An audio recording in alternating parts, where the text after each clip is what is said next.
ठीक है डॉक्टर। लेकिन अब तू फिर कुछ लेकिन कहने लगी थी। लेकिन डॉक्टर बाबा मैं ये पूछने लगी थी कि ये जो चीज़ें होती हैं ये हमारी किस्मत में लिखी हुई होती हैं, क्योंकि जब मैंने आपको देखना शुरू किया था तो आपने एक बात की थी कि अगर आपने लाइफ में किसी के साथ बुरा नहीं किया हुआ होता तो हो सकता है कि आपके माँ बाप ने किसी के साथ बुरा किया हुआ हो या आपकी फैमिली में किसी को कोई कर्ज हो।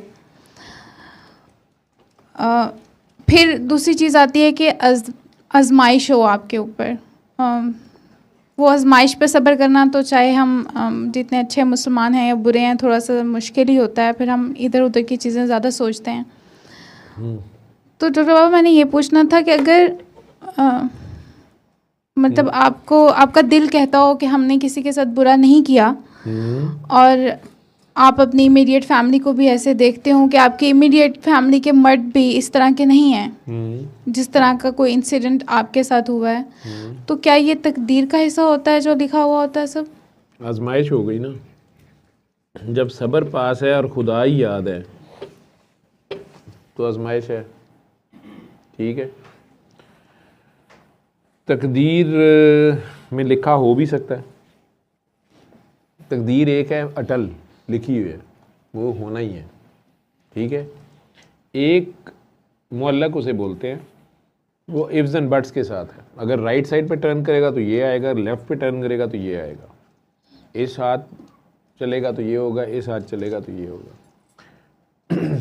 ज़िंदगी में दो चॉइसेस बार बार मिलती हैं। वही काम करने का शैतानी तरीका भी होता है और वही काम करने का रहमानी तरीका भी होता है। जी।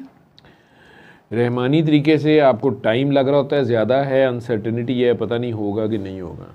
जी। शैतानी तरीके में अगला कह रहा होता है हथों हथ ने लख दे तो इंज कर देने तो इंज हो जाएगा। जी। ठीक है, कई बार शैतानी तरीके से वो काम हो जाता है। जी। उसके बाद उसके नतीजे निकलने होते हैं। ठीक है, कई बार रहमानी तरीके से आप करते हैं फिर भी आपकी मर्ज़ी का रिज़ल्ट नहीं आ रहा होता या आपको मुश्किलात नज़र आ रही होती हैं। जी। इस दुनिया में बेसिकली मुश्किलात हैं। आप ये समझते हैं कि अगर मैं पास हो गया ना, मेरा ग्रेजुएशन हो गई, मैं डॉक्टर बन गया ना, तो बस फिर सारे। अब ग्रेजुएशन करने के बाद आपको पता चलता है कि नहीं अभी तो कुछ और भी करना है, आगे हाउस जॉब बड़ी मुश्किल है। हाउस जॉब करके पता चलता है कि नहीं यार ये तो डॉक्टरी करनी, अभी तो जॉब ढूंढनी है असल, ये भी कुछ नहीं थी। जॉब शुरू की तो कहा कि नहीं यार हाउस, इससे बेहतर अपनी प्रैक्टिस करें। प्रैक्टिस ही अपने मसाइल उसमें शुरू हो गए। साथ ये था कि बस शादी हो जाए ना, मुझे ये वाली लड़की मिल जाए। मिल गई वही वाली लड़की।